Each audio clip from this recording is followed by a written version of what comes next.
হুট করে বিয়ে হয়ে যাবে আমার, আজ ভাবতেই অবাক লাগে। কার সাথে বিয়ে হয়েছে তাকে কখনো দেখিনি, কে সেই ব্যক্তি তাও জানি না, শুধু নামটাই জানি, অভিজিৎ চৌধুরী। বাসর ঘরে ঘুমটা দিয়ে বসে আছি, রাত 2:30 বাজে। এত রাত হয়ে গেল এখনও পর আমার বাসর ঘরে আসলো না। অনেকক্ষণ ধরে বসে আছি ঘুমটা দিয়ে, তার আসার নামগন্ধ নেই। রাগে দুঃখে ঘুমটা টেনে খুলে ফেললাম, বিছানায় ছুঁড়ে ফেলে দিয়ে উঠে দাঁড়াতেই দরজা খুলে কেউ একজন প্রবেশ করল। সেদিকে তাকিয়ে দেখি একজন সুদর্শন পুরুষ, লম্বায় প্রায় 6 ফুট 2 ইঞ্চি, ফর্সা মুখে কালো খোঁচা খোঁচা দাড়ি। এই খোঁচা খোঁচা দাড়িতে তাকে আরও সুদর্শন লাগছে। তার দিকে তাকিয়েছিলাম এক ধ্যানে, সে কখন যে আমার সামনে এসে দাঁড়িয়েছে সেদিকে খেয়ালই নেই। তার কথা শুনে আমার ধ্যান ভঙ্গ হয়। আসসালামু আলাইকুম। তার কণ্ঠ শুনে আমার বুকের ভেতর কেমন যেন গড়িয়ে ওঠে, কাঁপা কাঁপা করা অনুভূতি। কাঁপা কণ্ঠে তার সালামের উত্তর দিলাম, ওয়ালাইকুম আসসালাম। আপনাকে অনেকক্ষণ অপেক্ষা করানোর জন্য দুঃখিত। আসলে আমার এক বন্ধুর বউ অসুস্থ, সে হসপিটালে ভর্তি। তার রক্ত প্রয়োজন, আর তার রক্তের গ্রুপ আর তার বউয়ের রক্তের গ্রুপ একই, তাই আমাকে ফোন দিয়েছিল, আর ওখানে অনেক দেরি হয়ে যায়। তার জন্য অনেক অনেক সরি, আপনি প্লিজ রাগ করবেন না। তার কথা শুনে আমি মুগ্ধ হয়ে যাই। এই যুগে এমন কয়টা মানুষ আছে যারা অন্যের বিপদে সাহায্য করে। তার কথা শুনে বললাম, আরে না, আমি রাগ করিনি। কেমন আছেন? ভালো আছি আলহামদুলিল্লাহ। আসলে হুট করে বিয়ে হয়ে যাওয়ায় আমাদের ভালোভাবে পরিচিত হওয়া হয়নি। আমার নাম অভিজিৎ চৌধুরী, আমি চট্টগ্রাম বিশ্ববিদ্যালয়ের একজন শিক্ষক। তার কথা শুনে আমি এবার আমার পরিচয় দিলাম। আমার নাম অরুণিমা জাহান, আরু বলে ডাকে সবাই। আমি এবার ইন্টার ফার্স্ট ইয়ারে পড়ি। তুমি আমার অনেক ছোট, তাই তুমি করে বললাম। তোমার কি কোনো আপত্তি আছে তোমাকে তুমি বলাই? আরে না, আমার কেন আপত্তি থাকবে? আমার কোনো আপত্তি নেই, আপনি তুমি করে বলিয়েন। তোমাকে অনেকক্ষণ অপেক্ষা করাইছি বলে দেওয়াল ঘড়িতে দেখি 3টে বাজে। তুমি ওয়াশরুম থেকে জামা কাপড় চেঞ্জ করে শুয়ে পড়ো, আমি রুমে চেঞ্জ করে নিচ্ছি। অভিজিতের কথা শুনে তাকে বললাম, আসলে এখানে তো আমার জামা কাপড় নেই। আর ওর কথা শুনে আমার মনে পড়ল, আমাদের বিয়ে তো হুট করে হয়ে গেছে, তার জামা কাপড় তো কিছু কেনা হয়নি, কি করব তাই ভাবছি। এখন তো মা বা কাউকে ডাকতে পারবো না, অনেক রাত হয়ে গেছে, সবাই এখন ঘুমে বিভোর হয়ে আছে। আরও আমার দিকে কেমন তাকিয়ে আছে। আমি আমার একটা টি শার্ট আর ট্রাউজার বের করে দিলাম, এগুলো দিয়ে এই কয়েক ঘন্টা চালাও, সকালে শপিংয়ে যাব, এখন কাউকে ডাকা যাবে না। অভিজিতের হাত থেকে টি শার্ট আর ট্রাউজার নিয়ে ওয়াশরুমে গিয়ে ফ্রেশ হতে গেলাম। ওয়াশরুম থেকে বের হয়ে দেখি অভিজিৎ বিছানায় বসে আছে। আমি তার দিকে তাকাতেই দেখি সেও আমার দিকে তাকিয়ে আছে। আরুকে দেখতে একদম হুড়পুরির মতো লাগছে। উজ্জ্বল শ্যামলা গায়ে কালো টি শার্ট ভালোই মানাইছে। ট্রাউজারটা অনেক বড়, তাই পায়ের কাছে ভাঁজ করে রেখেছে। কোমর সমান চুলগুলো ছেড়ে দেওয়ায় আরও সুন্দর লাগছে। আমি চোখ সরাতে পারছি না, বুকের ভেতর কেমন ধকধক করছে। অভিজিতের এভাবে তাকানো দেখে আমার অনেক লজ্জা লাগছে।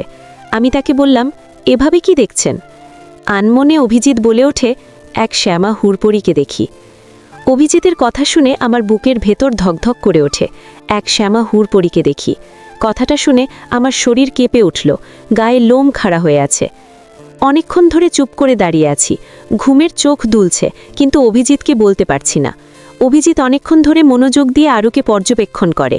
সে খেয়াল করে আরু কেমন কাজুমাজু করছে, কিছু বলার জন্য কি বলতে পারছে না। সে কিছুটা বুঝতে পারছে আরুর ঘুম পাচ্ছে।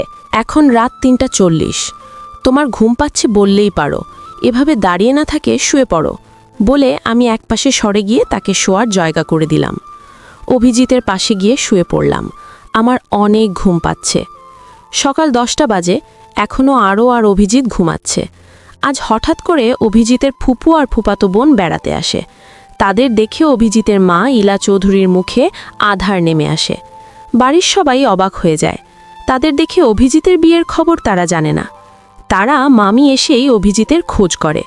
যখন শোনে অভিজিৎ ঘুমাচ্ছে, তখন তারা অবাক হয়ে যায়, কারণ এত বেলা করে অভিজিৎ ঘুমায় না।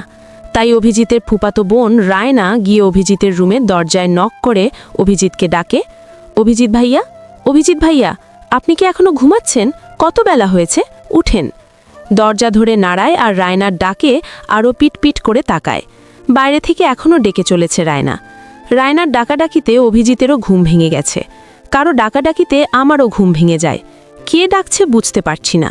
পাশে তাকাতে দেখি আরও উঠে গেছে। আরোর দিকে তাকাতেই আমার হার্টবিট অনেক ফাস্ট চলছে। ফোলা ফোলা চোখ, মুখে এখনও ঘুমের লেশ লেগে আছে। আমার কেমন যেন লাগছে আরোকে এই অবস্থায় দেখে। ঘুমে আমার চোখ দুটো খুলতে পারছি না। আমি অভিজিতের দিকে তাকিয়ে দেখি সে আমার দিকে তাকিয়ে আছে। আমি তাকে বললাম, দরজা খুলে দেখেন তো কে ডাকছে, আমার অনেক ঘুম পাচ্ছে, আমি ঘুমাবো বলে আবার শুয়ে পড়লাম। আমি আর আরও কথা মতো দরজা খুলে দেখি রায়না দাঁড়িয়ে আছে। তাকে দেখে বলে উঠলাম, কেমন আছো রায়না? ভালো আছি, আপনি কেমন আছেন? আপনার কি শরীর খারাপ? এত বেলা করে ঘুমাচ্ছেন? ভালো আছি। আরে না, শরীর খারাপ না, কাল রাতে অনেক দেরি করে ঘুমিয়েছি, তাই উঠতে দেরি। তা তুমি কখন আসছো? আসছি আধ ঘন্টা মতো হলো। আচ্ছা থাকো, আমি ফ্রেশ হব। আর অন্তি, তুই আমার রুমে যা। তো বলেই রুমে চলে আসলাম। রুমে এসে দেখি এখনও আরও ঘুমাচ্ছে। ট্রাউজার আর টি শার্ট পরা অবস্থায় আরোকে একটা পুতুল পুতুল লাগছে। অন্তি এসে রুমের দরজায় নক করে। আসবো ভাইয়া? আয়। বলো, ডাকছিলি কেন? তোর একটা ড্রেস দিয়ে যা তো। আর এখানে কোনো ড্রেস নেই, ওকে দিয়ে যাচ্ছি বলে বিছানায় শুয়ে থাকা আরোর দিকে তাকিয়ে মুচকি হেসে রুম থেকে বেরিয়ে যায়। কিছুক্ষণ পর অন্তি একটা 3 পিস এনে অভিজিতের কাছে এনে দেয়। অভিজিৎ রুমের দরজা লক করে ফ্রেশ হয়ে বের হয়ে আরোর পাশে বসে। আরোকে আস্তে আস্তে ডাকছে, আরো, এই আরো, ওঠো। আর কত ঘুমাবা? 11টা বাজতে গেল, ওঠো। এত ঘুমালে শরীর খারাপ করবে তো, ওঠো, নাস্তা করতে হবে। বলে উঠে বসি। অভিজিতের থেকে ড্রেসটা নিয়ে ওয়াশরুমে গিয়ে শাওয়ার নিয়ে বের হই। আয়নার সামনে দাঁড়িয়ে চুল মুছছি আরও। পিছন থেকে কেউ একজন বলে ওঠে, এই মেয়ে, কে তুমি? কথাটা কানে আসতেই পিছনে ফিরে তাকাই। দেখি একটা মেয়ে আমাকে প্রশ্নটি করছে, কিন্তু মেয়েটাকে আমি চিনি না। আমি বললাম, আমি আরও।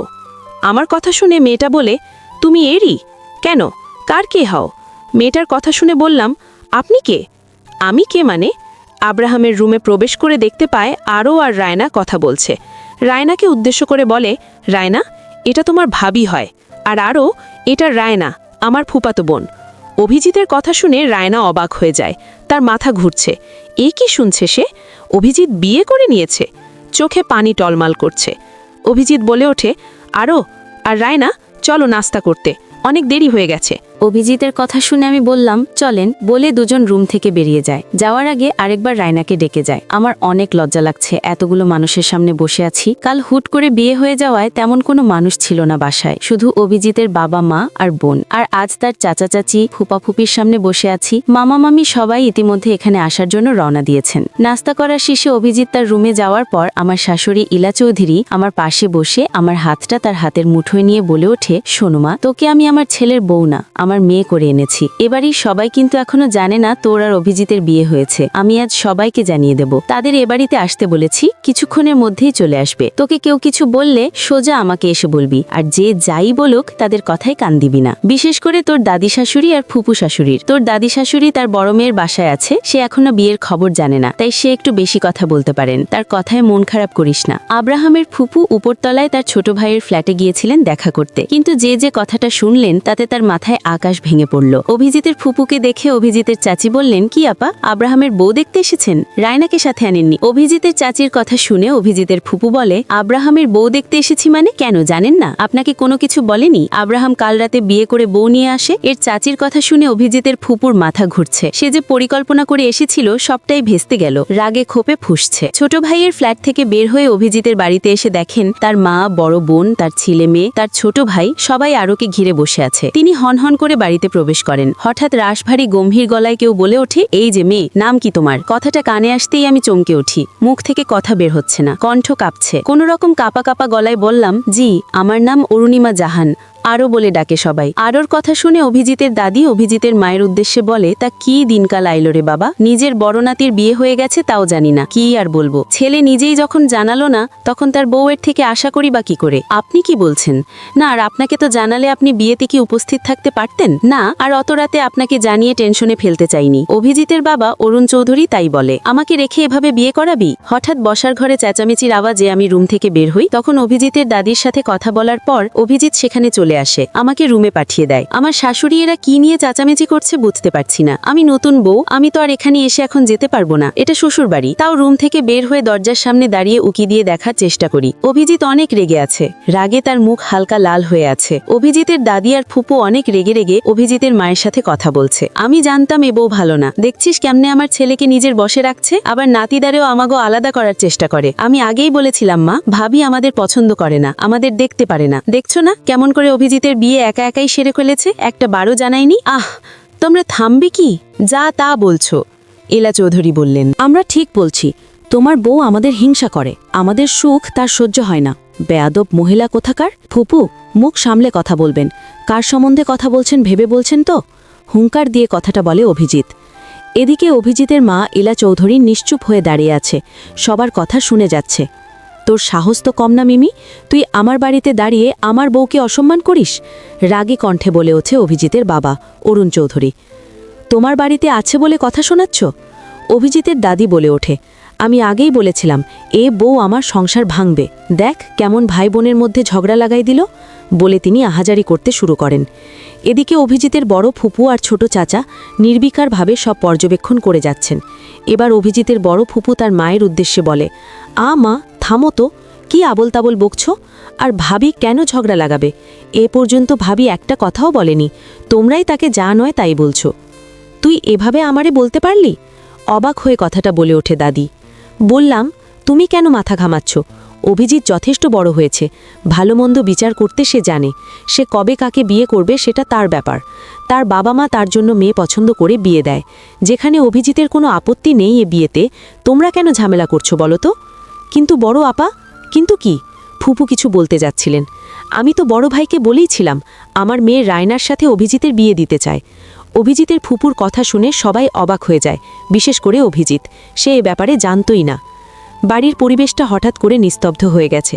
এতক্ষণ যেখানে এত হইচই, এত চিৎকার চেঁচামেচি হচ্ছিল, এখন সব নিস্তব্ধ হয়ে আছে। পুরো বাড়িতে নীরবতা বিরাজ করছে। নীরবতা ভেঙে অভিজিৎ বলে, রায়নার সাথে আমার বিয়ের কথা আপনি বাবাকে বলেছেন? কিন্তু কেন? অবাক হয়ে প্রশ্ন করি আমি ছোটবেলা থেকেই অন্তিকে যেমন চোখে দেখি, এদেরও সেই চোখেই দেখি। কোনোদিন রায়নাকে অন্য কোনো নজরে দেখিনি, সর্বদা ওকে বোন মনে করেই আছি। আর তার সাথে আমার বিয়ের কথা বলেছিল? প্রশ্নটা মাথার মধ্যে ঘুরপাক খাচ্ছে। অভিজিতের বাবা বলে ওঠে, আমি নিজেদের মাঝে আত্মীয়তা করতে চাইনি, তাই আমি অভিজিতের অন্য জায়গায় বিয়ে দিয়েছি। এ বিয়েতে সম্পূর্ণ মত ছিল অভিজিতের, তাই এ ব্যাপারে কোনো কথা বলতে চাই না। কেন কোনো কথা বলতে চাও না? ওই মেয়ের থেকে আমার মেয়ে কোন অংশে কম বলো তো? ওই মেয়ের থেকে আমার মেয়ে বেশি সুন্দর, তাহলে? ফুপু বললেন। অভিজিৎ এবার বলে ওঠে, আচ্ছা বিয়েটা আমি করব, সংসার আমি করব, আমি কাকে বিয়ে করব আমার ব্যক্তিগত ব্যাপার। আর আমার বউ তো সুন্দর না হলেও চলবে। আপনার চোখে সুন্দর না হতে পারে, কিন্তু আমার চোখে সুন্দর। আমি সবসময় রায়নাকে বোনের চোখে দেখেছি।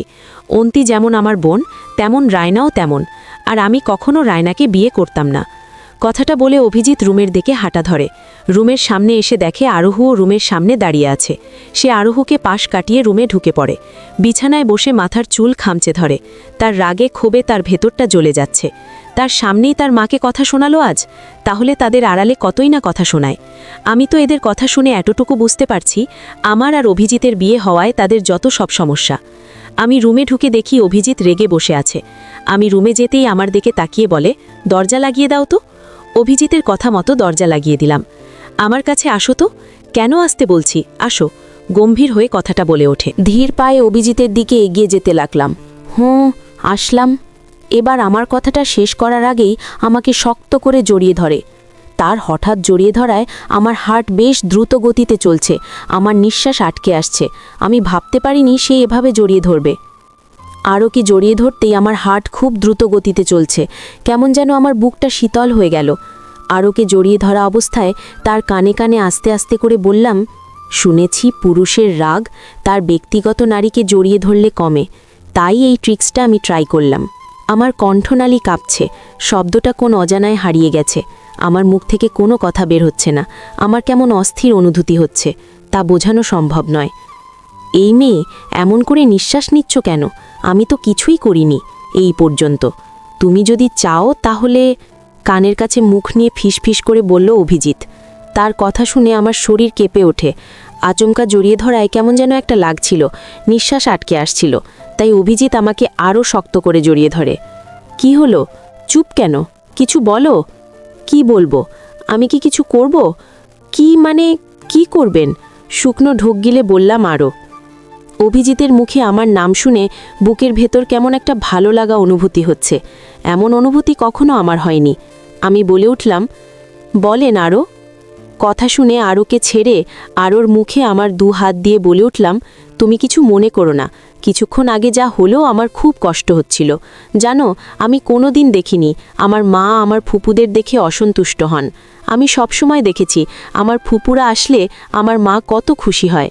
আমার মা এত কিছু করে তাদের জন্য, তারপরও আমার মাকে কটু কথা বলে। আমার যেন খুব কষ্ট হয়। আমার মা কোনোদিন মুখ ফুটে আমাদের এ ব্যাপারে কোনোদিন কিছু বলেনি। আমার একটা ব্যাপার খুব খারাপ লাগছে জানো, আমি অন্তি আর রায়নাকে সব সময় আমার নিজের বোনের মতো মেনে আসছি। তাদের কখনো আলাদা করে দেখিনি। আমি নিজের বোন মেনে ওর সাথে কথা বলতাম। আমি যাকে ছোট বোন মনে আসছি তাকে কিভাবে বিয়ে করি? এদের বিবেক বুদ্ধি কি সত্যি লোপ পেয়েছে? অভিজিতের কথা শুনে আমারও খারাপ লাগছে। তাদের কথা আমারও কানে আসছে। তাদের উচিত হয়নি এভাবে আম্মাকে কথা শোনানোর। আর আম্মা তো নিজের শখ থাকতেই পারে তার ছেলেকে নিজের পছন্দমতো মেয়ের সাথে বিয়ে করাতে। আমার কেমন যেন আপনার ওই ফুপুকে দেখে জল্লাদ রিনা খানের মতো লাগলো, আর কেমন চোখ বড় বড় করে কথা বলছিল। আরও শেষের কথা শুনে আমার হাসি পায়। ঠোঁট চেপে হাসি আটকাতে চাইলাম, কিন্তু পারলাম না। অভিজিৎ হাসতে হাসতে বিছানায় বসে পড়ে, আর আরও দাঁড়িয়ে অভিজিতের হাসি দেখছে।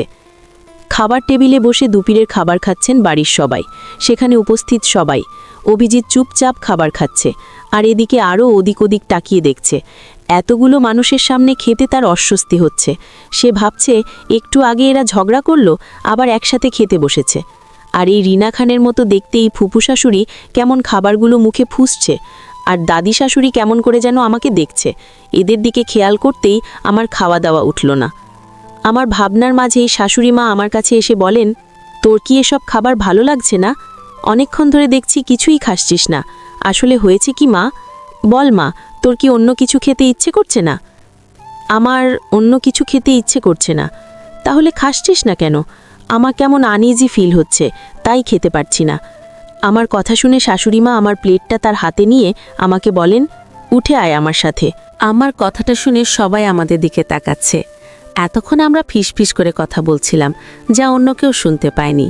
আর আম্মার শেষের কথাটা একটু জোরে বলায় সবাই শুনে পেয়ে তাকাচ্ছে। অভিজিৎ বলে ওঠে, কি হয়েছে মা? তুমিও কি উঠতে আসতে বলছো কেন? কিছু হয়নি, আরও সবার মাঝে খেতে পারছে না, তাই ওকে বলছি উঠে আসতে। ও বরং রুমে খাবে। আমার কথা শুনে আমার দাদি শাশুড়ি বলে ওঠে, ঢং দেখলে জান বাঁচে না, আর কত কি যে দেখা লাগবে। দাদি শাশুড়ির কথা শুনে আমার মুখ থেকে ফট করে কথা বের হয়ে যায়, তাহলে চোখ বন্ধ করে রাখেন, তাহলে ঢং দেখতে হবে না। আমার কথা শুনে খাবার টেবিলে দাদি শাশুড়ি আর জল্লাদ ফুপু ছাড়া সবাই হেসে উঠল। আমি আর অন্তি অনেকক্ষণ ধরে বসে থেকে গল্প করছিলাম। তখন খাবার টেবিলে দাদি শাশুড়িকে ওই কথাটা বলার পর দাদি শাশুড়ি আমার দিকে কেমন করে যেন তাকাচ্ছিল, পারলে মনে হয় আমাকে কাঁচা চিবিয়ে খেত। তার দিকে খেয়াল না দিয়ে আমার সাথে রুমে এসে খাবার খায়। এরপর অন্তি রুমে এসে নক করে, আসবো ভাবি? আসো। কি করছেন? আপনাকে কি বিরক্ত করলাম নাকি? রুমে প্রবেশ করতে করতে কথাটা বলে অন্তি। আরে বিরক্ত হব কেন, আসো। আমার এমনিতেই একা একা বসে থাকতে ভালো লাগছে না। তাহলে তো ভালোই হলো, এখন আমরা দুজন গল্প করতে পারবো। তুমি খাবার টেবিলে যা বললে না, একদম ঠিক কথা বলেছ। বুড়ি খুব বদ। আর এভাবে বলো না, ওনার বয়স হয়েছে, কখন কি বলছে ঠিক নাই, আর ওভাবে বলা ঠিক হয়নি। আরে কিসের ঠিক হয়নি, একদম ঠিক হয়েছে।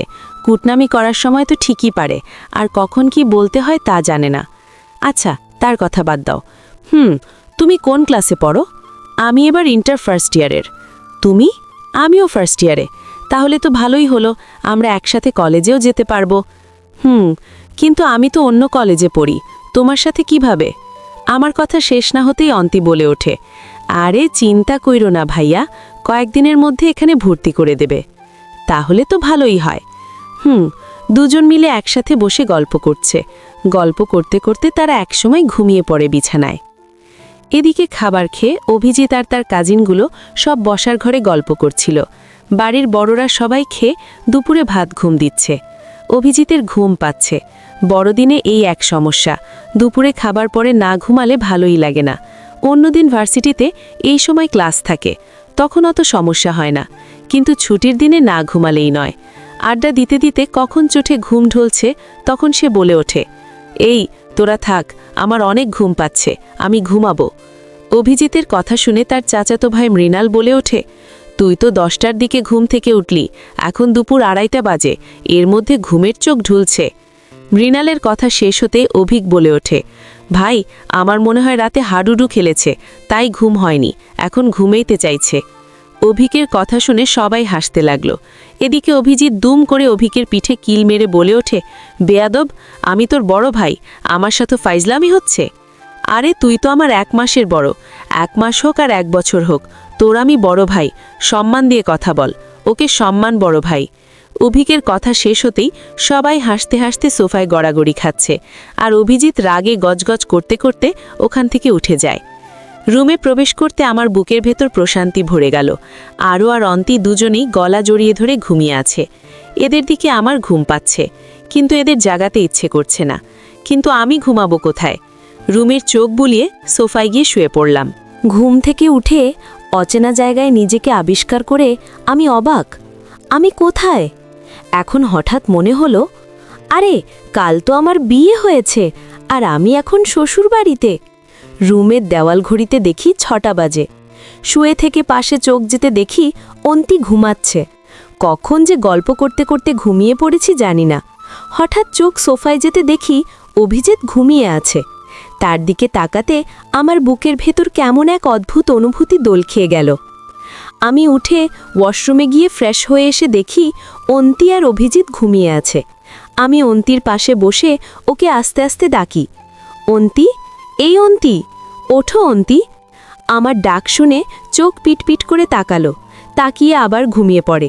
তার এই কাণ্ডে আমি অবাক হয়ে তাকিয়ে আছি। অন্তিকে আর না দেখে রুম থেকে বের হয়ে ড্রয়িং রুমে প্রবেশ করতে কারো সাথে ধাক্কা লেগে নিচে পড়ে যায়। দেখে হাঁটতে পারো না নাকি, চোখ নেই? কথাটা শুনে আমার মেজাজ খারাপ হয়। একে তো সে নিজে আমাকে ধাক্কা দেয়, আবার আমাকে বলে দেখে চলতে পারি না।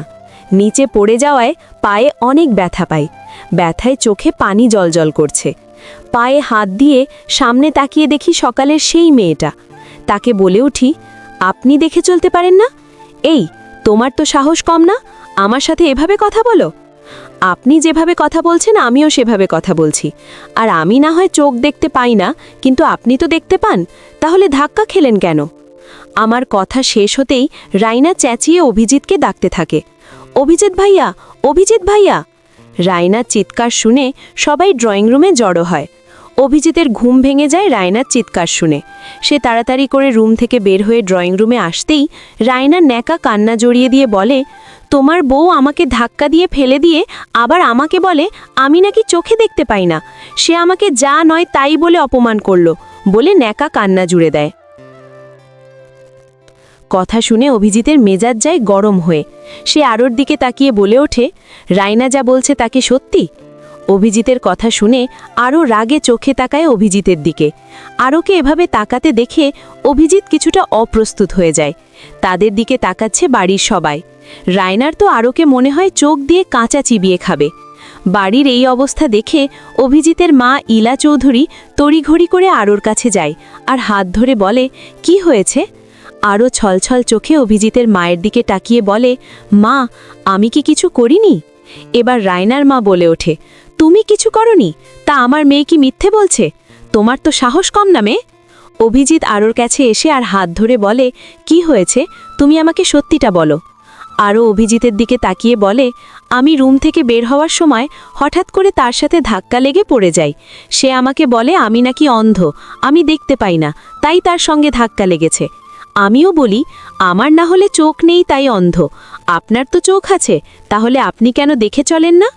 আমার এই কথা শুনে তিনি আপনাকে ডাকতে শুরু করে। আমার কথা শেষ না হতেই রায়না বলে ওঠে, এই মেয়ে মিথ্যে কথা বলছে, আমি তাকে কিছুই বলিনি। অভিজিৎ বলে ওঠে, আরও কেন তোমার নামে মিথ্যে কথা বলবে? অভিজিতের কথা শুনে রায়নার মা বলে ওঠে, সেটা তো তোর বউকে জিজ্ঞাসা কর, আমার মেয়েকে কেন জিজ্ঞাসা করছিস? অভিজিৎ বলে ওঠে, আপনার মেয়ের সঙ্গে যখন ঝামেলা লেগেছে সে তো আপনার মেয়েকেই তো জিজ্ঞাসা করব। রায়নার মা বলে ওঠে, তোর বউয়ের কথা এখন, কেমন মেয়ের সাথে এমন ব্যবহার করবে? অভিজিতের বাবা বলে ওঠে, কি বলছিস তোরা এসব? রায়না, তোমার নামে মিথ্যে কথা বলে আর কি লাভ? তার সাথে তো তোমার কোনো ঝামেলা নেই। আজ প্রথম তোমাদের দেখা, না হলে তোমার নামে মিথ্যে কথা বলবে কেন? অরুণ চৌধুরীর প্রশ্নে রায়না কিছুটা থতমত খেয়ে যায়। অরুণ চৌধুরীর প্রশ্নে সে কিছুটা অপ্রস্তুত হয়ে পড়ে। কোনো রকমে বলে ওঠে, আসে মামা, আসলে কি? অভিজিতের বড় ফুপু সিমি বলে ওঠে, কি হয়েছে না হয়েছে বাদ দাও, এ ব্যাপারে আর কথা বলার দরকার নাই। আর রায়না, তোমাকে বলছি, শুধরে দাও। আরও, তুমি তো পড়ে গিয়েছিলে, তোমার কি কোথাও লেগেছে? অভিজিতের ফুপুর কথা শুনে আমার চোখ জলজল করে ওঠে। অভিজিতের ফুপুর কথা শুনে সবার দৃষ্টি আরোর দিকে। আরও বলে ওঠে, একটু পায়ে লেগেছে। আমার কথাটা শোনা মাত্রই অভিজিৎ আরোর হাত ধরে টেনে নিয়ে সোফায় বসিয়ে দেয়। একটু দেখে চলবে না? দেখি কোথায় লেগেছে, বলে পাটা ধরে সামনে নিয়ে আসে। পায়ের পাতা পুরো ফুলে গেছে। অভিজিৎ উদ্দেশ্য বলেন, অন্তি, আমার রুম থেকে ওষুধের বক্স নিয়ে আয়। অন্তি দৌড়ে রুম থেকে ওষুধের বক্স নিয়ে আসে। অন্তির হাত থেকে বক্স নিয়ে নিজে আরোর পায়ে ওষুধ লাগাতে থাকে। অভিজিতের দাদি বলে ওঠে, কত কি আর দেখার লাগবে, আমারে একটু কি লাগছে তাই এত ঢং? অন্তি তার দাদিকে বলে, সব বিষয় তোমার কথা না বললেই নয়, দেখছো তো ভাবির পায়ে লাগেছে, তারপরও এ কথা বলো কেন? অন্তির কথা শুনে তার দাদি রেগে যায়। রাগে গজগজ করতে করতে বলে, আমি কিভাবে কথা বলবো সেটা তোর থেকে শোনা লাগে? আজকালকার মাইয়াগো কিছু কইয়া যাইব না। অন্তি বলে ওঠে, জানোই তো বলা যাবে না, তাহলে বলো কেন? রায়না বলে ওঠে, অন্তি, তুই কিভাবে কথা বলছিস নানির সাথে? নানি তো কিছুই ভুল বলেনি। অন্তি বলে ওঠে, তোমরা থামবে কি, শুরু করছো আর? অন্তি, তুই আমার সাথে আয় বলে অভিজিৎ আরোকে সবার সামনে কোলে তুলে রুমে নিয়ে চলে আসে। সবাই আমাদের দিকে হাঁ করে তাকিয়ে আসে। কেউ ভাবতে পারেনি সবার সামনে এভাবে আরোকে আমি কোলে তুলে নিয়ে চলে আসব। ছোট ফুপু তো বলে বসে, ছি, এখন আমাদের সামনে এভাবে কোলে তুলে নিয়ে যেতে লজ্জা লাগে না? ইমলা বলে ওঠে, সকাল থেকেই দেখে যাচ্ছি তুমি আমার ছেলে আর ছেলের বউয়ের ভুল ধরে যাচ্ছ। কি বলছে না বলে এই ভেবো না যে আমি সব কিছু সহ্য করব। আমার ছেলের ব্যাপারে আর ছেলের বউয়ের ব্যাপারে আমি সহ্য করব না। আমার ছেলে কি এমন লজ্জার কাজ করেছে যে তুমি ওভাবে বলছো? তার বউ সে কোলে নিয়েছে, তাতে তোমার কি? বড় মামা, মুখ সামলে কথা বলো। রাগে গজগজ করে কথাটা বলে ওঠে দাদি। অভিজিতের মা ইলা চৌধুরী বলে ওঠে, আমি কেন চুপ করব আর কি মুখ সামলে কথা বলবো? আমি তো কোনো ভুল কথা বলছি না, আমি তো ঠিক কথাই বলেছি। আরও অভিজিতের স্ত্রী, তাকে তো কোলে নিয়েছে, অন্য কাউকে তো আর কোলে নেয়নি। সামান্য একটা ব্যাপার নিয়ে এভাবে সবাই বড় করছেন কেন? অভিজিতের বাবার কথার সাথে অভিজিতের চাচা ফুপু তাল মিলিয়ে বলে ওঠে, ঠিক বলেছ ভাইয়া। আর মিমি, আগে কি হয়েছে ভুলে যা, তুই যেটা চাইছিলি সেটা আর সম্ভব না, তাই সে জেদ ধরে আমাদের সম্পর্ক খারাপ করার কোনো মানে হয় না। অভিজিৎ আরোর হাত নিজের হাতের মুঠোয় নিয়ে বলে, আমি সরি, খুব সরি। আমি ভাবতে পারিনি আমার বাড়িতে এভাবে তোমাকে অপমান করবে। আমি সবার হয়ে তোমার কাছে ক্ষমা চাইছি। তুমি রাগ করো না প্লিজ। তুমি তো জানোই তোমার আমার বিয়ে হয়েছে, তাই দাদি ফুফু রায়না রেগে আছে, তাই এমন বিহেভ করছে। অভিজিতের কথা শুনে অন্তি বলে ওঠে, আল্লাহ যা করেন ভালোর জন্যই করেন। আল্লাহ তোমার ভালো চায়, তাই মা আমার সাথে বিয়ে না হয়ে আরও ভাবির সাথে হয়েছে। অন্তির কথা শুনে আরও ফিক করে হেসে উঠল। আরোকে হাসতে দেখে অভিজিৎ আরও অন্তিও হাসতে লাগল। এতক্ষণ মুখ ভার করেছিল, অন্তির কথা শুনে তার মনটা কিছুটা ভালো হয়। অভিজিৎ বলে ওঠে, আরও বলেন, তুমি কি ওখানে, মানে তুমি এখন বর্তমানে মেয়ে কলেজে পড়ো, ওখানে পড়বা নাকি অন্তি যে কলেজে পড়ছে সে কলেজে পড়বা? অভিজিতের কথা শুনে বলে ওঠে, অন্তি ভাবি, প্লিজ তুমি আমার সাথে ওখানে ভর্তি হও, একসঙ্গে কলেজ যেতে পারবো। আরও বলে ওঠে, আচ্ছা ঠিক আছে, তাই হলো, তোমার কথাই রাখলাম। আরোর কথা শুনে অন্তি ইয়াহু বলে চিৎকার দিয়ে ওঠে। আরোর কথা শুনে অভিজিৎ বলে ওঠে, আচ্ছা তাহলে কাল তো তোমাদের বাসায় যাব, তাহলে কালকে সব নিয়ে আসবো কাগজপত্র। আরও বলে ওঠে, আচ্ছা ঠিক আছে। রাতে খাবার সময় আরোকে খাবার রুমে নিয়ে আসে। অভিজিৎ তখন বিছানায় শুয়ে থেকে আরও টিভি দেখেছিল। অভিজিৎ রুমে এসে আরোর উদ্দেশ্যে বলে, তুমি নিজের হাতে খাবা নাকি আমি খাইয়ে দেব? ও, খাইয়ে দিলে তো ভালোই হয়। কথাটা বলে সে না শুয়ে থেকে উঠে বসতে যাবে, রিমোটের সাথে পা বেঁধে আবার শুয়ে পড়ে আরও। এই অবস্থা দেখে অভিজিৎ বলে ওঠে, সাবধানে, এত চঞ্চল কেন? তুমি আস্তে আস্তে উঠতে তো এখন পায়ে ব্যথা পাইতা না। কথাটা বলে আরোর পাশে বসে আর মাথায় হাত বুলিয়ে দিতে লাগলাম। তখন রিমোটের সাথে পা বেঁধে চোখ বন্ধ করে শুয়ে আছে। বুঝতে পারছি ভালোই পায়ে লেগেছে। ঘুম থেকে উঠে আরও বিছানায় বসে আছে। একবার ওয়াশরুমের দরজার দিকে তাকাচ্ছে তো একবার ফোনের দিকে। অভিজিৎ ওয়াশরুমে আছে। এদিকে সকাল 9টা বেজে গেছে, এখনও সে ফ্রেশ হতে পারেনি। দরজায় লক করতে করতে অন্তি বলে, ভাবি, ও ভাবি, ঘুম ভাঙেনি নাকি ভাইয়া? অন্তির ডাক শুনে আরও যেই কথা বলতে যাবে তখন অভিজিৎ ওয়াশরুম থেকে বের হয়ে আরোকে বলে, তুমি ফ্রেশ হও, আমি দরজা খুলছি। আরও অভিজিতের কথা শুনে ওয়াশরুমে যায়। এদিকে অভিজিৎ দরজা খুলে দরজায় অন্তি ডেকে চলেছে তাদের। অভিজিৎকে দরজা খুলতে দেখে একটা হাসি দিয়ে বলে উঠেছে, তাহলে আমি তো ভাবছি ঘুম থেকে উঠোইনি, তাই তোমাদের ডাকছিলাম। অন্তির কথা শুনে বললাম, যে জোরে জোরে ডাকছিস তাতে না উঠে থাকা যায় নাকি? অভিজিতের কথা শুনে অন্তি বলে, ভাবি কোথায়? অন্তির কথা শুনে অভিজিৎ বলে, কেন বলো, ভাবি কোথায়? তোর ভাবি ওয়াশরুমে। ও আচ্ছা। খাবার টেবিলে বসে সকালের নাস্তা করছে সবাই। এদিকে খেতে খেতে অভিজিতের বাবা বলে, অভিজিৎ, তোমরা তো আজ যাচ্ছ ওই বাড়িতে নাকি? অভিজিৎ সবার দিকে একবার তাকিয়ে বলে, যাব। অভিজিতের মা বলে, কখন যাবি? এখান থেকে 12টার দিকে বের হব। অভিজিতের কথা শুনে অন্তি বলে, ভাইয়া, ভাবি, আমিও যাব তোমাদের সাথে। অন্তির কথা শুনে অভিজিৎ বলে, তুই তো যাবি। আরও বলে, তুমি গেলে ভালোই মজা হবে। আরোর কথা শুনে অন্তি মুচকি হাসে। আয়নার সামনে দাঁড়িয়ে আরও হিজাব পড়ছে। এদিকে অভিজিৎ আরোকে দেখতে ব্যস্ত। আরও রেডি হয়ে অভিজিৎকে বলে, আমি রেডি। আরোর পা থেকে মাথা পর্যন্ত দেখে নেয়। কালো গাউনের সাথে কালো হিজাব পরেছে আরও। কালো ড্রেসে আরোকে অনেক সুন্দর লাগছে। অভিজিৎকে এভাবে তাকিয়ে থাকতে দেখে আরও কিছুটা লজ্জা পায়। আরও লজ্জা মাখা মুখশ্রুতিতে টুপ করে একটা কিস করে। অভিজিৎ হঠাৎ এভাবে কিস করায় আরও চমকে ওঠে। সবার থেকে বিদায় নিয়ে আরোর বাড়ির উদ্দেশ্যে রওনা দেয় আরও। অন্তি, অভিজিৎ। গাড়ি চলছে আপন গতিতে। এদিকে আরও বলে, আমার না ঘুম পাচ্ছে। আরোর কথা শুনে অন্তি মুচকি মুচকি হাসছে। এদিকে অভিজিৎ অন্তির হাসিতে দেখে কিছু একটা আন্দাজ করে আরোকে বলে, সারা রাত ঘুমিয়ে তোমার ঘুম শেষ হচ্ছে না?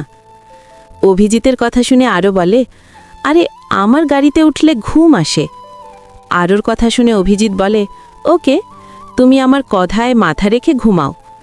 অভিজিতের বলতে দেরি, কিন্তু অভিজিতের কাঁধে আরোর মাথা রাখতে দেরি হয় না। 1.5 ঘন্টার জার্নি করে অভিজিৎরা আরও বাসায় পৌঁছায়। সারা রাস্তা আরও ঘুমিয়ে ঘুমিয়ে এসেছে। আমারও জার্নি করলে ঘুম আসে গাড়িতে। আরোদের বাসায় এসে দরজায় কলিং বেল বাজাতেই আরোর মা এসে দরজা খুলে দেয়। অভিজিৎ আরোর মাকে চেনে, বিয়ের দিন পরিচয় হয় সবার সাথে। তাই আরোর মাকে দেখা মাত্রই অভিজিৎ সালাম দেয়, আসসালামু আলাইকুম আম্মা, কেমন আছেন? অভিজিতের সালামের জবাবে আরোর মা বলে, ওয়ালাইকুম আসসালাম, আলহামদুলিল্লাহ, ভালো আছি বাবা, তোমরা কেমন আছো? আমরাও ভালো আছি, তোমরা ভেতরে আসো, বলে তাদের ভেতরে যাওয়ার জন্য বলে। আরোর মায়ের কথা শুনে সবাই ভেতরে প্রবেশ করে। ভিতরে যেতেই দেখে আরোর সব কাজিন বসে আছে। আরোকে দেখা মাত্র আরোর চাচাতো বোন স্নিগ্ধা দৌড়ে গিয়ে আরোকে এতদিন পরে ওকে দেখে খুশিতে এত জোরে জড়িয়ে ধরে। স্নিগ্ধার কথা শুনে সবাই হেসে দেয়। আরোর আম্মু স্নিগ্ধাকে বলে, স্নিগ্ধা, অন্তি তোর রুমে নিয়ে যা। আরও, তুমি অভিজিৎকে নিয়ে রুমে যাও। আরোর মায়ের কথা মতো আরও আর অভিজিৎ রুমে চলে আসে ফ্রেশ হওয়ার জন্য। আরও এসে হিজাব খুলতে শুরু করে। অভিজিৎ ওয়াশরুমে ঢুকে ওয়াশরুম থেকে বের হয়ে বিছানায় শুয়ে পড়ে। আরও ফ্রেশ হয়ে বিছানায় দোষতেই অভিজিৎ বলে, আরও, বলেন না, থাক কিছু না। অভিজিতের কথা শুনে আরও ভ্রুকুট করে বলে, এখনই তো ডাকলেন, ডেকে আবার বলছেন কিছু না। আরে বাদ দাও। কথাটা বলে উঠে দাঁড়াতেই স্নিগ্ধা এসে দরজায় নক করে। আরও, দুলাভাইকে নিয়ে আয়, বড় আম্মা ডাকে। ওকে তুই যা, আমরা আসছি, চলেন, বলে রুম থেকে বের হয়ে খাবার টেবিলে বসে আরোর পিছে অভিজিৎ বসে। আরোর একপাশে অন্তি, একপাশে অভিজিৎ বসেছে।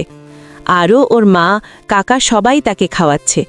এদিকে বেচারা অভিজিৎ খেতে পারছে না, তাও 2 শাশুড়ি তার প্লেটে খাবার তুলে দিচ্ছেন। এদিকে অভিজিৎ টেবিলের নিচ দিয়ে আরোর হাত ধরে। হাত ধরায় আরও অভিজিতের দিকে তাকায়। অভিজিৎ চোখের ইশারায় বলে, খেতে পারছি না। আরোর মা অভিজিৎকে খেতে না দেখে বলে, কি হলো বাবা, খাচ্ছ না কেন? তোমাকে একটু মাংস দিই? আরোর মায়ের কথা শুনে বলে, না মা, আমি খেতে পারছি না, আমাকে আর খাবার দিয়েন না। অভিজিতের কথা শুনে আরোর মা বলে, আরে বাবা, লজ্জা পাচ্ছ কেন? এটা তোমারই বাড়ি, তুমি আস্তে আস্তে খাও। খাবার শেষে সবাই আরোর রুমে এসে আড্ডা দিচ্ছে। আরোর মা রুমে এসে বলে, তোমরা নিজেদের রুমে যাও, অভিজিৎ আরও রেস্ট নাও। আরোর মা নিজের রুমে চলে যায় কথাটা বলে। এদিকে আরও তার বাবাকে বলে দেয় আরও রাজশাহীতে ভর্তি হবে, তাই কলেজ থেকে টিসি এনে দিতে। আরও অন্তিকে বলে, অন্তি, এখানে তোমার কোনো অসুবিধা হচ্ছে না তো? আরে না, কি যে বলো, এখানে আমার কেন অসুবিধে হবে?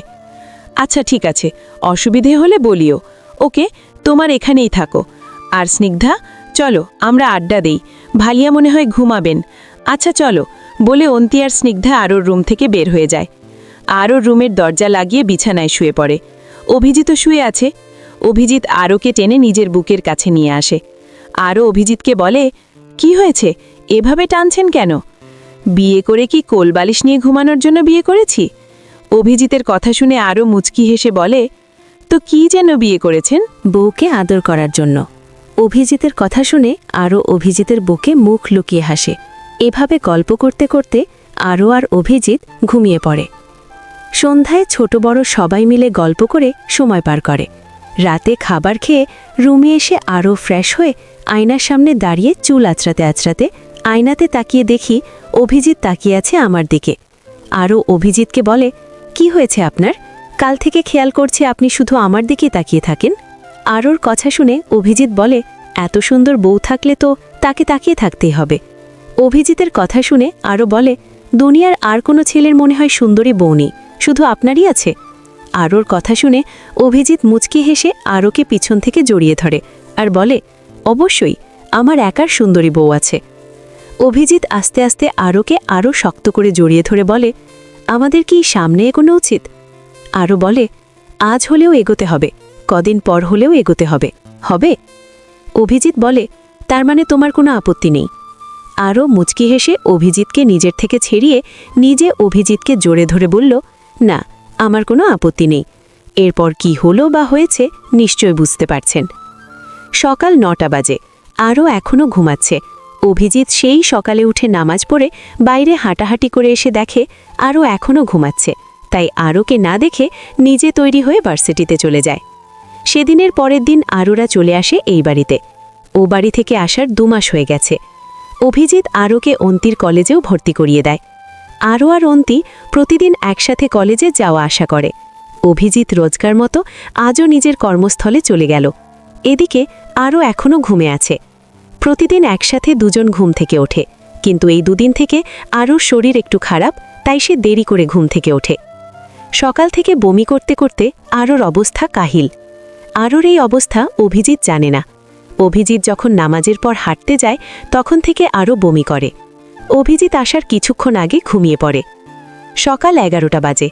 আজ আরও রুম থেকে বেরোচ্ছে না দেখে অভিজিতের মা ইলা চৌধুরী আরও রুমে এসে দেখে আরও এখনও ঘুমাচ্ছে। তিনি আরোর মাথায় হাত বুলিয়ে দিতে দিতে বলে, আরও, কি হয়েছে মা, এত বেলা পর্যন্ত ঘুমাচ্ছিস? আরও পিটপিট করে চোখ মেলে তাকালে দেখতে পায়। অভিজিতের মা বলে, কি হয়েছে রে মা, আজ এত বেলা হয়ে গেল, ঘুম থেকে ওঠো না? শরীর খারাপ করেছে নাকি? জানি না মা, সকাল থেকে কেমন বমি হচ্ছে, ঘুম জড়ানো কণ্ঠে বলে। আরোর কথা শুনে অভিজিতের মা কিছুটা চিন্তিত হয়ে বলেন, হঠাৎ করে এমন হচ্ছে নাকি, অনেক দিন ধরে? আরও বলে, না, আজ সকালে হলো, আগে হয়নি। অভিজিতের মা বলে ওঠে, এখন উঠে নাস্তা কর, আমি আসি। কথাটা বলে অভিজিতের মা চলে গেল। আরও উঠে গোসল করে বের হয়ে আয়নার সামনে দাঁড়িয়ে চুল মুছতে শুরু করে। হঠাৎ করে মাথা কেমন ঘুরে উঠল ও বিছানায় শুয়ে পড়ে। অভিজিতের মা রুমে নাস্তা নিয়ে এসে দেখে আরোর চুল থেকে পানি পড়ছে, বিছানার এক পাশ ভিজে গেছে। আরোকে বলে, কি হয়েছে, চুল না মুছে কেন শুয়ে আছিস মা? আমার মাথা কেমন ঘুরাচ্ছে। অভিজিতের মায়ের কিছু মনে হতেই মুচকি হেসে আরোকে বলে, আরও, তোর কি এ মাসে পিরিয়ড হয়েছে? আরও অভিজিতের মায়ের কথা শুনে বলে, না, হয়নি। কবে হবে, ডেট কি পার হয়েছে? না, আমার মনে নাই। অভিজিতের মা আরোর কথা শুনে বলে ওঠে, এখন উঠে নাস্তা কর, আমি আসি। সন্ধ্যা ৬টা বাজে। অভিজিৎ ভার্সিটিতে গিয়ে এসে দেখে আরও এখনও ঘুমাচ্ছে। এতে সে কিছুটা চিন্তিত হয়। কি হলো কি মেয়েটার? চিন্তায় কপালে ভাঁজ পড়ে। আস্তে আস্তে আরবের কাছে গিয়ে ওর কপালে হাত দিয়ে দেখে, জ্বর আসলো নাকি? না তো, এ সময় তো সে শুয়ে থাকে না। কপালে হাত রেখে বুঝতে পারে আর ওর শরীর হালকা গরম হয়ে আছে।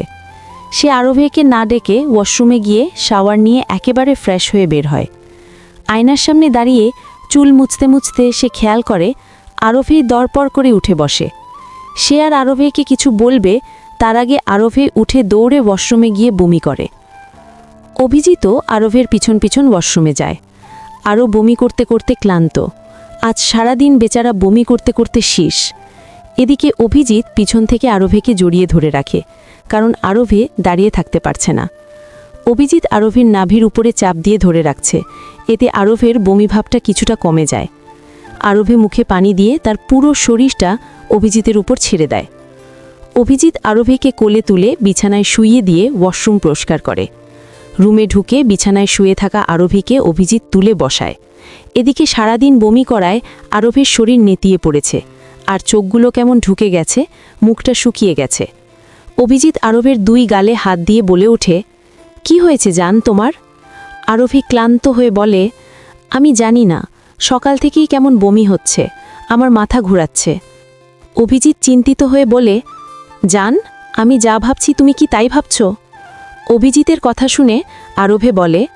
আরোভীর কথা শুনে অভিজিৎ কিছুটা খুশি, আবার কিছুটা চিন্তিত হয়ে পড়ে, কারণ তাদের বিয়ে হয়েছে মাত্র 2 মাস, আর এর মধ্যে আরোভী যদি কনসিভ করে তাহলে তো সমস্যা, কারণ আরোভীর বয়স কম।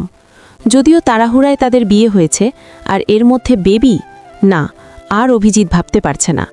সে আরোভীকে রেখে ফার্মেসি থেকে প্রেগন্যান্সি কিট আনতে যায়। রাত 9টা বাজে। সবাই খাবার টেবিলে বসে রাতের খাবার খাচ্ছে। এদিকে আরোভী খাওয়া বাদ দিয়ে শুধু নাড়াচাড়া করে খাবার। সবার খাওয়া হয়ে গেছে। অভিজিৎ খেয়াল করে আরোভী খাচ্ছে না, তাই সে বলে, কি হলো, খাচ্ছ না কেন? আরোভী অভিজিতের দিকে অসহায় হয়ে তাকিয়ে বলল, আরিয়া, আমি খেলে শুধু বমি পাচ্ছে, আবার খাবার খেতে ইচ্ছে করছে না। অভিজিৎ বলে, না খেলে তো হবে না জান, বেশি না খাও, একটু খাও না। আমি খাবো না, বাচ্চাদের মতো করে বলে। অভিজিৎ বলে, ওকে, খেও না এই খাবারগুলো, কিন্তু জুসটা তো খাও। এটা কিসের জুস? জুসের গ্লাসের দিকে ইশারা করে বলে ওঠে, এটা বেলের জুস, এটা খেলে কেমন, তুমি খেয়ে দেখো কেমন খেতে। অভিজিতের কথা শুনে আরোভী বেলের জুসটাকে খেতে শুরু করে। জুসটা খেয়ে সে মজা পায়, তাই সে অভিজিৎকে বলে, জুসটা অনেক মজার, আমার জন্য কাল আবার আনবে? আরোভী কথা শুনে অভিজিৎ মুচকি হেসে বলল, আচ্ছা, আনব। রাত 12টা বাজে। আরোভী অভিজিতের বুকে গুটিসুটি মেরে শুয়ে আছে। আরোভী আস্তে আস্তে উঠে বসে। আরোভীকে উঠতে দেখে অভিজিৎ বলে, কি হলো, উঠছ কেন? আরোভী ঠোঁট উল্টে বাচ্চাদের মতো করে বলে, আমার না। অভিজিৎ বলে, কি আমার না, বলো। আমার না তোমাকে। কি? আমাকে বলো। আমার তোমাকে আদর খেতে ইচ্ছে করছে। কথাটা বলে আরোভী অভিজিৎকে জড়িয়ে ধরে চুমু খায় অভিজিতের কণ্ঠনালীতে। আরোভীর কথা শুনে অভিজিৎ বলে, তুমি না অসুস্থ, তাহলে এসব উদ্ভট কথা বলো কেন? আরোভী অভিজিতের বুক থেকে মাথা তুলে বলে, কোথাও কি লেখা আছে যে অসুস্থ অবস্থায় আদর করা যায় না? না, কোথাও লেখা নেই। কিন্তু অভিজিতের কথা শেষ না হতেই আরোভী বলে, আমি কিচ্ছু জানি না, আমার এখন আদর চাই। অভিজিৎ আরোভীকে শক্ত করে জড়িয়ে ধরে বলে, জান, তুমি অসুস্থ, তোমার তো কষ্ট হবে। আরোভী অভিজিৎকে শক্ত করে জড়িয়ে বলে ওঠে, আমি সহ্য করতে পারবো। আরোর কথা শুনে অভিজিৎ আরোকে ছেড়ে দিয়ে বলে, সত্যি তো? আরও মুচকি হেসে বলল, বাইরে কাল ঝড় উঠেছে, গাছপালাগুলো সব এদিক ওদিক হেলে পড়েছে। বাইরে প্রচণ্ড ঝড় বাতাস বইছে, আর এই বাতাসের জন্য জানালার থাই গ্লাসগুলোতে শব্দ হচ্ছে। এদিকে 4 দেয়ালের মধ্যে ওই ঝড় বইছে। এই ঝড়ে শুধু 2 জন ব্যক্তির ভারী নিঃশ্বাসের শব্দ শোনা যাচ্ছে।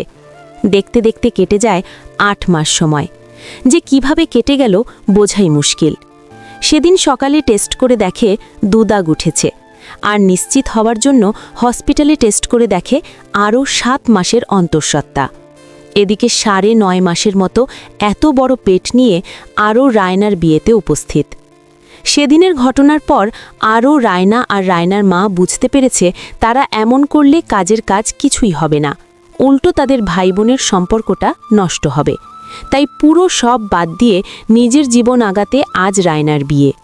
বিয়ে বাড়িতে সবাই ব্যস্ত, কেউ নতুন বরকে নিয়ে, আবার কেউ নতুন বউকে নিয়ে। এদিকে আরও একটা রুমে শুয়ে আছে। তার আজকে ভালো লাগছে না, কিছুই না, তার তলপেটে আস্তে আস্তে ব্যথা হচ্ছে। বিয়েবাড়িতে সবাই ব্যস্ত, কাকে এ কথা জানাবে বুঝতে পারছে না। সে আস্তে আস্তে ব্যথা বাড়ছে, এদিকে আরও ব্যথায় ছটফট করছে। অভিজিৎ একটা কাজের রুমে এসে দেখে আরও ব্যথায় ছটফট করছে। সে আরোকে জড়িয়ে ধরে বলে, কি হয়েছে জান, তুমি এমন করো কেন? কোথাও কষ্ট হচ্ছে বলো। আরও কোনো রকম বলে, আমার তলপেটে প্রচণ্ড ব্যথা করে। আরোর কথা শুনে অভিজিৎ বুঝতে পারে আরোর প্রসব বেদনা উঠেছে। সে আরোকে কোলে নিয়ে হাসপাতালের উদ্দেশ্যে রওনা দেয়। ছোট বাচ্চার কান্নার আওয়াজে অভিজিতের বাড়ির সবাই আলহামদুলিল্লাহ বলে ওঠে। নার্সের হাতে কাপড়ে মোড়ানো নরম তুলতুলে দেহটাকে দেখে অভিজিতের একটা হাসি দিয়ে বলে, মাশাল্লাহ, আমার রাজকন্যা, আমার জান্নাত, তোমাকে স্বাগতম। নার্সের হাত থেকে বাবুটা নিজের কোলে তুলে নিয়ে অভিজিৎ আরও কেমন আছে জানতে চায়। নার্সিং থেকে জানে আরও ভালো আছে, আর নর্মাল ডেলিভারি হওয়াতে বিকেলে ছুটিতে দেবে। অভিজিৎ বাবু কোলে নিয়ে আরও কেবিনে ঢুকে দেখে আরও শুয়ে আছে, হাতে ক্যানালা লাগানো। অভিজিৎ আরোর পাশে বসতেই আরও চোখ মেলে তাকালো। আরোকে তাকাতে দেখে অভিজিৎ একটা প্রাপ্তির হাসি দিয়ে বলে, তুমি আমার জীবন, আর বাবুটাকে দেখিয়ে বলে, এটা আমার জান্নাত। অভিজিতের কথা শুনে আরও হাসি দেয়। হঠাৎ অভিজিৎ আর আরও মেয়ের কান্না জড়িয়ে দেয়। তার কান্না দেখে আরও বলে, তুমি বাবুকে আমার কাছে দাও, ওর ক্ষুধা পেয়েছে, আমি ওকে খাওয়াবো, তুমি বাইরে যাও। আরোর কথা শুনে অভিজিৎ বলে, বাবুর খাওয়া বা খাওয়া, আমি কেন বাইরে যাব? অভিজিতের দিকে তাকিয়ে আরও বলে, আমার লজ্জা করছে তোমার সামনে খাওয়াতে। আরোর কথা শুনে অভিজিৎ মুচকি হেসে বলল, অসভ্য। অভিজিৎ আরোকে বলে, আমি অসভ্য না হলে আজ আমরা মা বাবা হতে পারতাম না। কথাটা বলে আরও আর অভিজিৎ একসাথে হেসে দেয়। তাদের হাসি দেখে ছোট বাবুটা বুঝল কে জানে, সেও তার বাবা মার সাথে হেসে দেয়। এভাবেই তারা হাসি খুশি জীবনযাপন করুক।